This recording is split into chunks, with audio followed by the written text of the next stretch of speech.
Honorable Brenda Murphy and all attendees. I'm really happy to welcome you. I'm Kathy Tidswell, the co-coordinator of the Grand National Fiber Art Exhibition Crossroads, and it's opened here at the UNB Arts Center, University of New Brunswick in Fredericton, New Brunswick.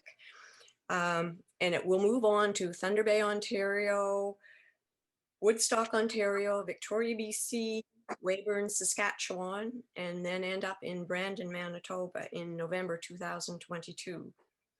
So I'm going to be your MC, and I would like to welcome everyone to this award ceremony. COVID set us a few little wrinkles along the way, but we're finally here. It would be nice to have this in person, but virtually is probably better for all you attendees from the West Coast who probably wouldn't have come to Fredericton. So I'd like to open with greetings from Honorable Brenda Murphy, the Lieutenant Governor of New Brunswick. So Honorable Murphy, could you please? Yes, thank you, Kathy, very much. I'd like to recognize Coordinator Carol Seeley with the Grand National Exhibition Association, and as well, I believe Marie Maltus is on from UNB Art Center, the director there. And to all of you who've joined us this afternoon, welcome and good afternoon. I really appreciate the opportunity to be here and being invited to participate in this event this afternoon.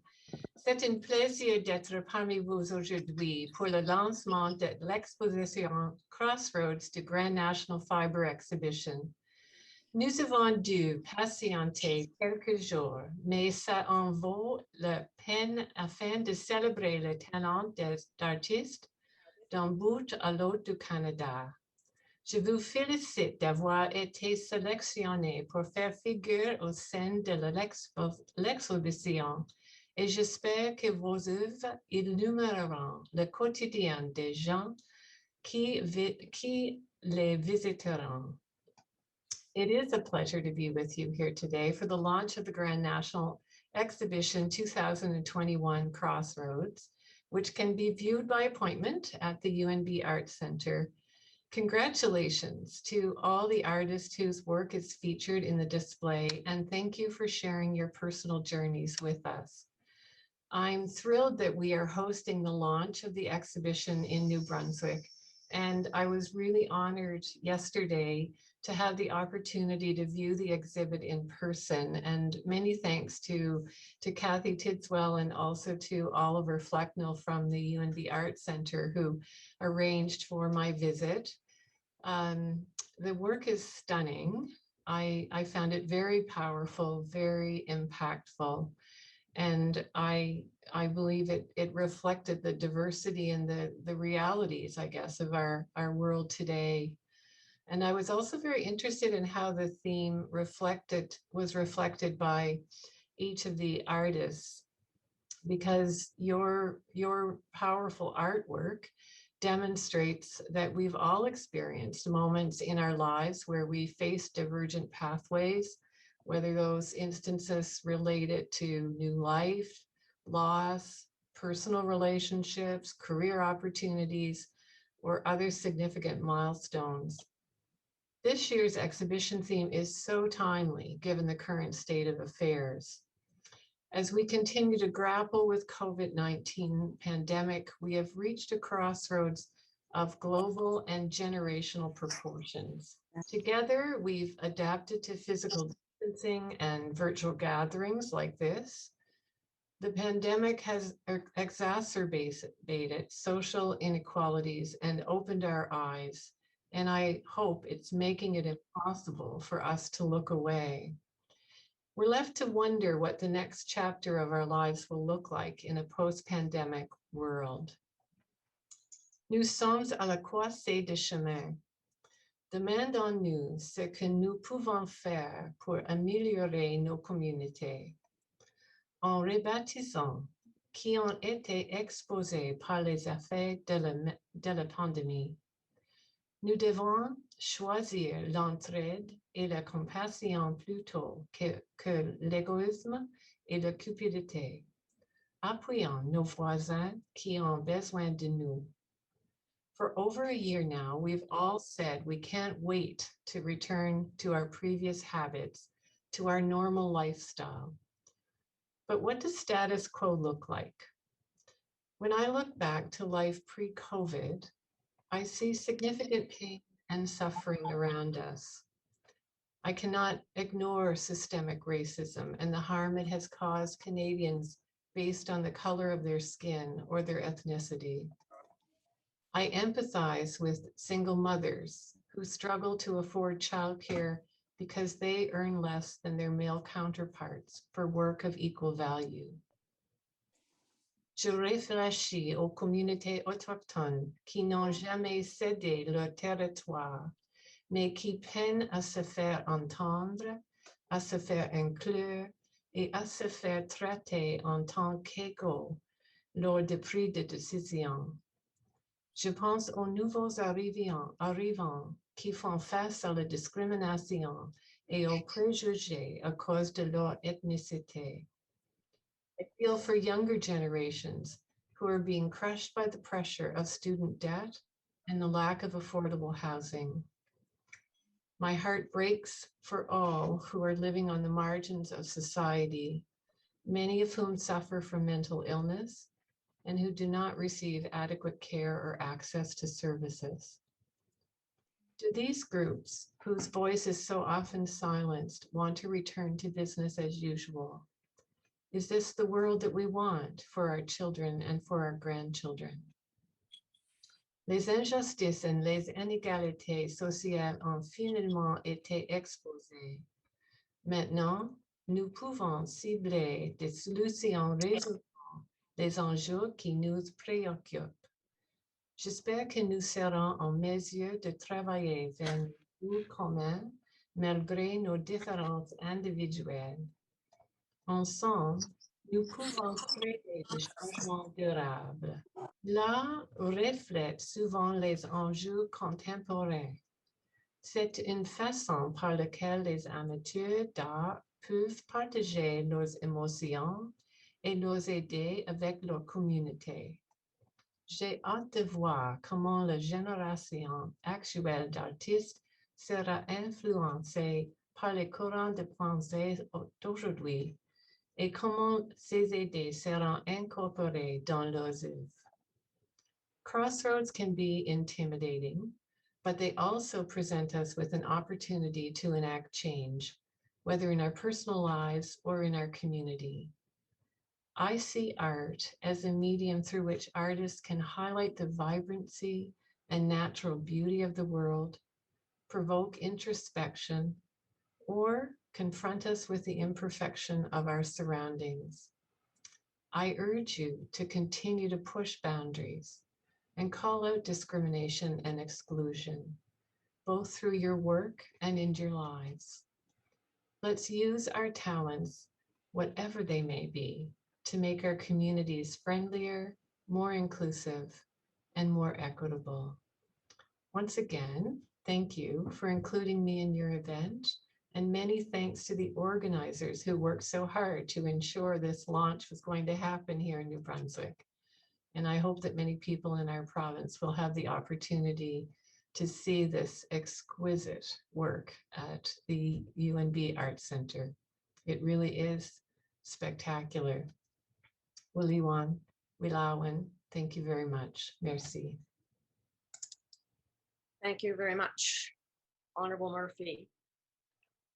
Now we'll have a few words from Ree Malte, Director of the UNB Arts Center. Welcome everybody here to our virtual gathering at the UNB Arts Center. And before we begin, I would like to respectfully acknowledge that the land on which we gather is the traditional unceded territory of the Wolastoqiyik, the people of the beautiful river. This territory is covered by the treaties of peace and friendship with which the Wolastoqiyik, Mi'kmaq, and Passamaquoddy people signed with the British Crown in 1725. I want to thank everybody. I want to very much thank the organizers, Kathy Tidswell and Carol Seeley. And Kathy and I and Carol have been meeting for, over a year now, I think, organizing all of this. And again, kudos to everybody on that organizing committee, and in particular Kathy, who really took the bull by the horns and made sure that everything was in place and oversaw the unpacking of the work and was very much instrumental in this whole process. So thank you so much. As Lori said, I think earlier, some of you may have heard her, that these exhibitions, especially ones that are large group ones, can be very unruly and very disorganized, but there was nothing disorganized about this. So we thank you very much. It made our jobs a lot easier. And COVID is posing to be a problem, and I'm hoping that we had a little bit of a lag there for this opening because of the shutdown at UNB. I'm hoping as things roll out and as this exhibition moves across the country to its other venues that it will be a very smooth transition and people will be able to see it. The advantage, I have to say, of a Zoom call like this is I can put faces with names now, which is interesting. If it was just an opening here in Fredericton, we wouldn't get to meet any of you, or very many of you would be unmet because you're across the country. So at least this gives us a platform that I think we will be using a lot in the future, especially for things that are spread out like this.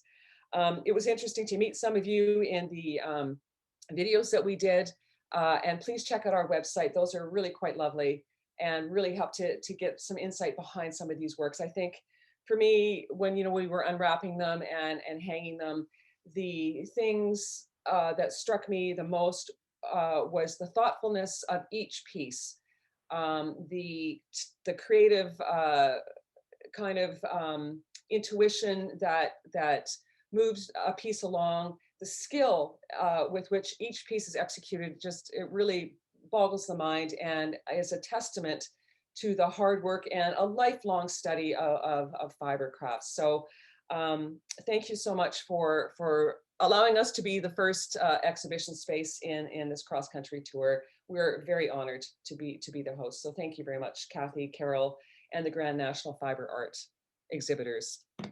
Now I will call on Carol Seeley, the exhibition coordinator, and she is going to give you a little bit of history of the Grand National. Okay, thanks, Kathy. Hey, first I'd like to welcome everybody and thank you for your patience over the past week. It really feels good to officially get this exhibition open, and I'm just really excited about it. And I wish I could be there, but we all know that just can't happen. As Kathy mentioned, I'm going to give a brief history on the Grand National. A lot of you know us and know all about us, but there's a number of you that we're very new to. So we wanted to just get you a little caught up on what's happened in the past. In 2003, a committee of 6 quilt artists from Kitchener-Waterloo area in Ontario founded the Grand National to promote quilting as an art form and to provide a means for the quilt artists to display their work in a gallery setting. Over the next 15 years, this committee created and presented 12 quilt exhibitions displayed in the Kitchener-Waterloo area. And we really would like to honor and thank this committee for their invaluable contribution, and we hope that we will live up to their expectations over the coming years. In 2018, following the announcement of their retirement, the Grand National Exhibition Association was born with a new committee dedicated to carrying on the tradition that they had set for the Grand National, with just a couple of changes.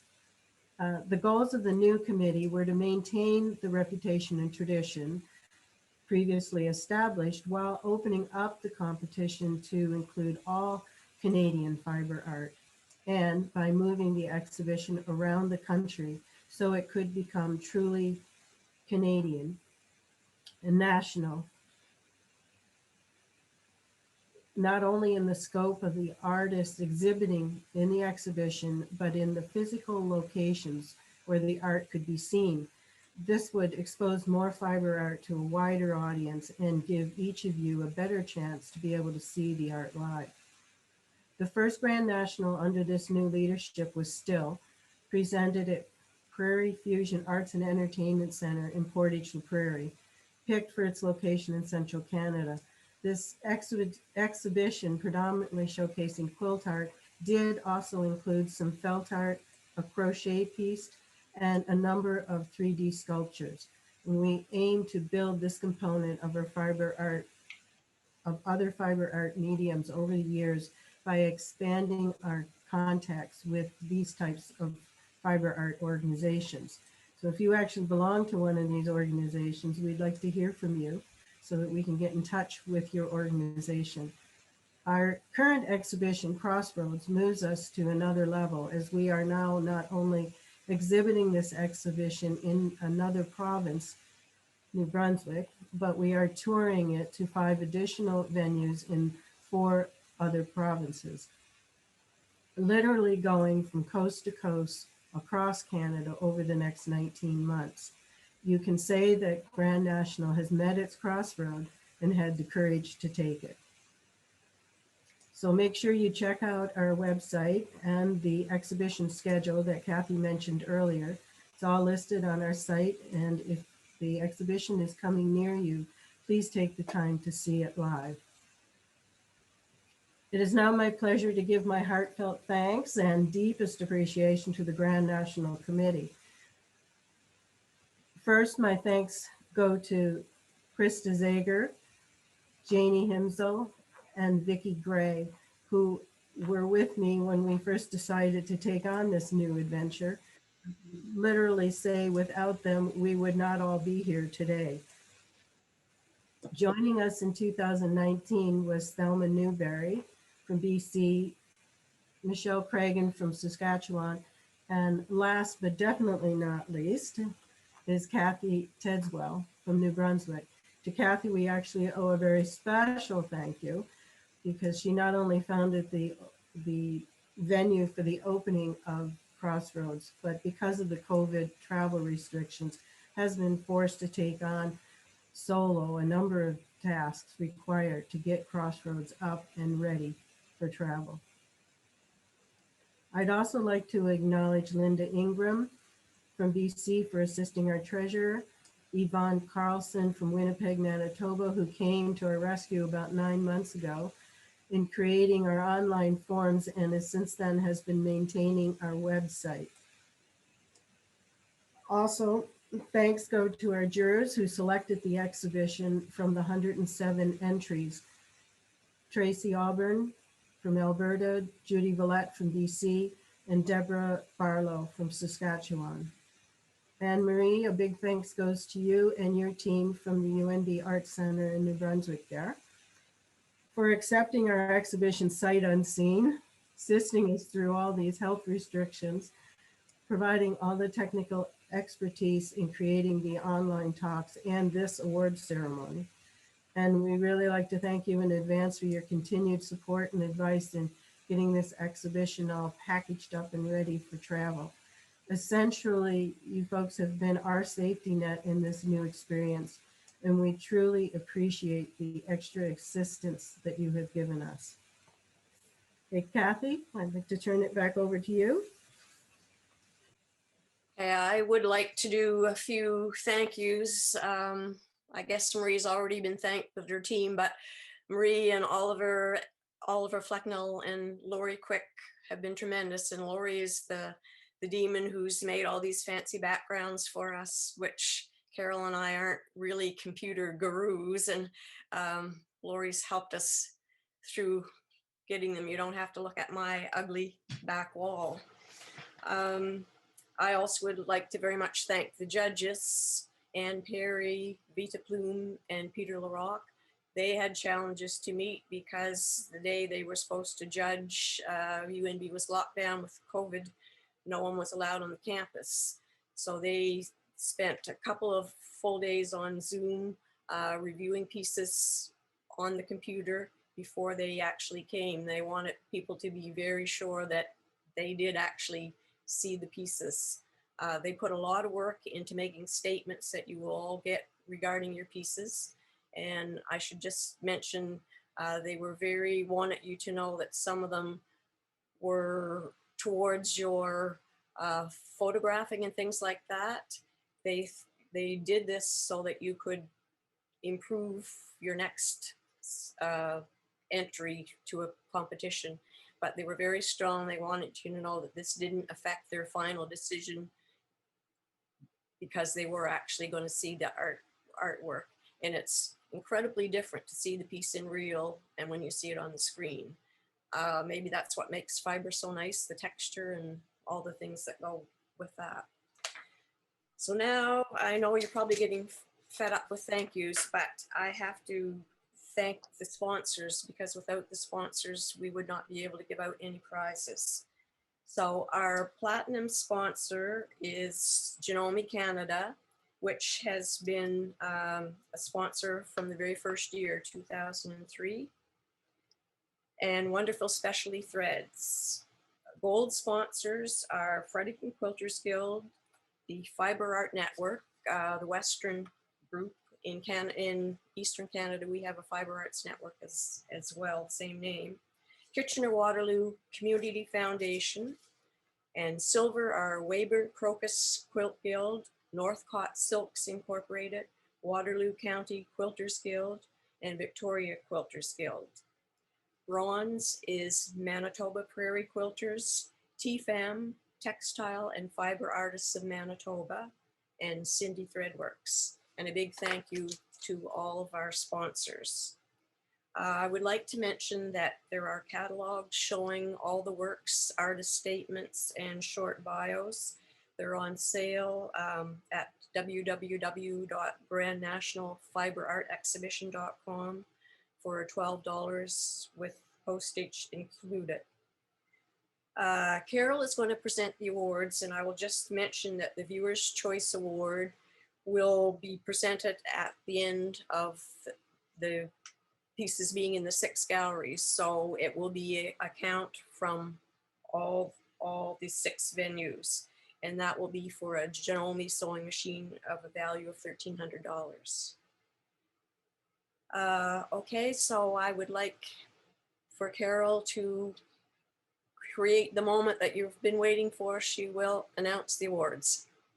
We're going to start with our Judge's Choice Award. We've asked each judge to pick the piece that had the most meaning to them. And our first award we're going to give out is the Judge's Choice Award from Judge Ann Perry. This award is $100 cash sponsored by the Manitoba Prairie Quilters and $100 in products sponsored by Cindy's Threadworks. And this award will go to Chris Coleman for decisions. Now, while you're taking a moment to take a peek at this quilt, I'm just going to read the judge's statement as to why this quilt was picked by Ann Perry. So these are Ann's words. As an entrant, you were asked to create a piece exploring a crossroad that has a profound meaning for you. The first time I saw decisions, I recognized the strength in your message.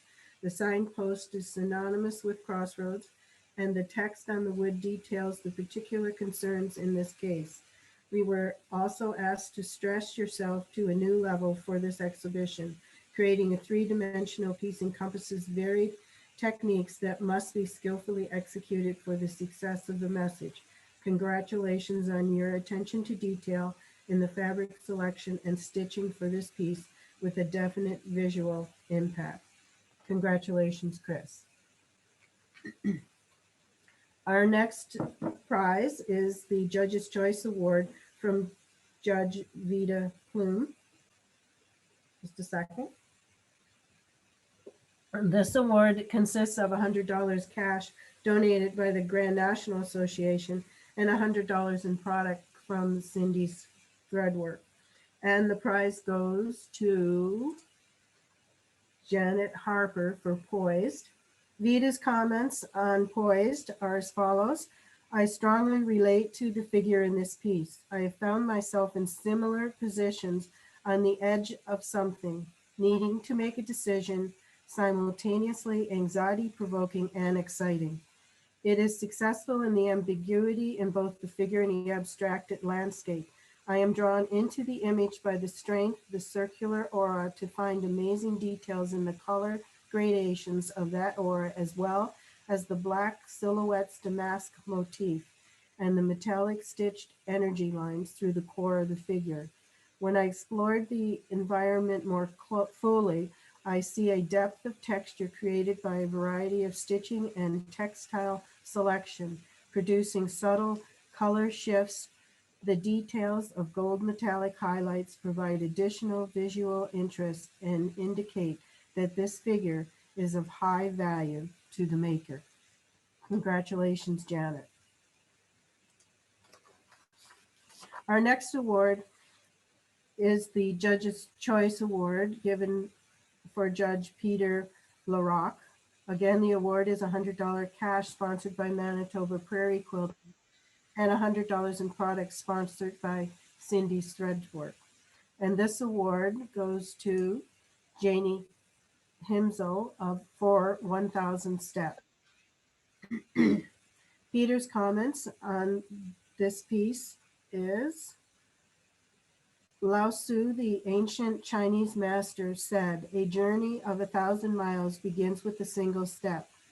In 1,000 steps, I see 1,000 journeys that embrace the unexpected. Is it a set of directions or is it a record of an expedition? The ambiguity is captivating. The crossing paths of the differently colored buttons reinforces the theme of the exhibition, and the subtlety of color palette successfully conveys a sense of light and space. The textural treatment suggests a map, a landscape of an underwater view. This work also brings to mind a crazy pattern quilt, but from a modern perspective. I admire all the possibility of this work engenders as it explores the routine of those 1,000 small choices." Congratulations, Jeannie.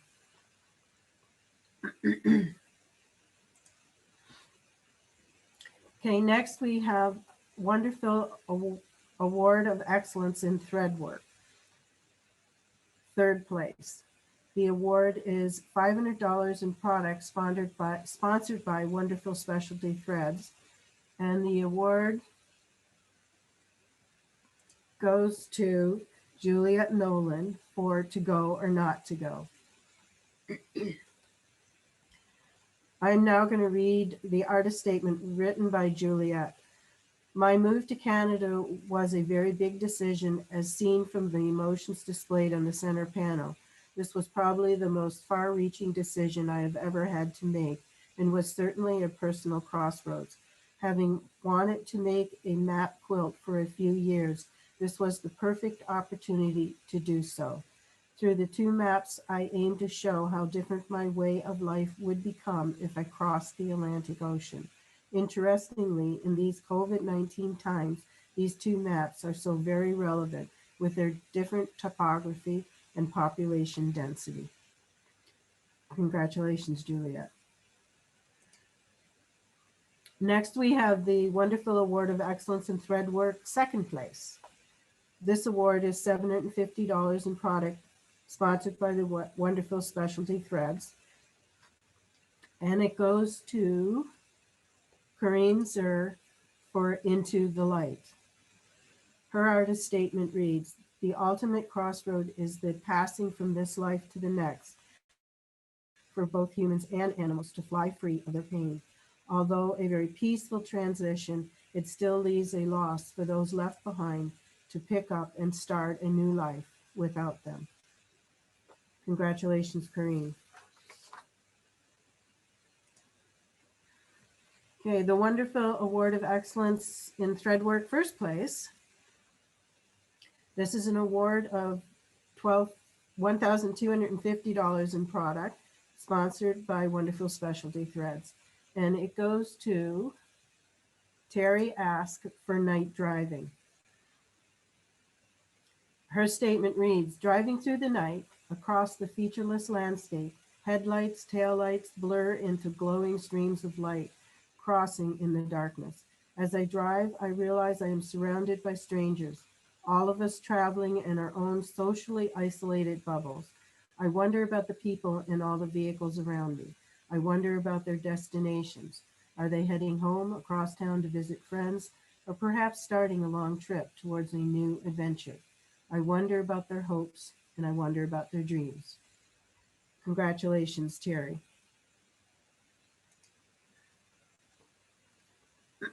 Okay, now we have the JANOME Award of Excellence. This award is a JANOME HD9 sewing machine sponsored by JANOME Canada Limited. The suggested manufacturer's retail price of this machine is $2,600. And we'll just stall a bit. This award goes to Ellen Finley for Trasnia. Whoops, you got to find the picture. There she is. Her statement reads, Trasna is the Irish word meaning to cross. Venturing through the maze of life, one encounters crossroads that require important decisions to be made.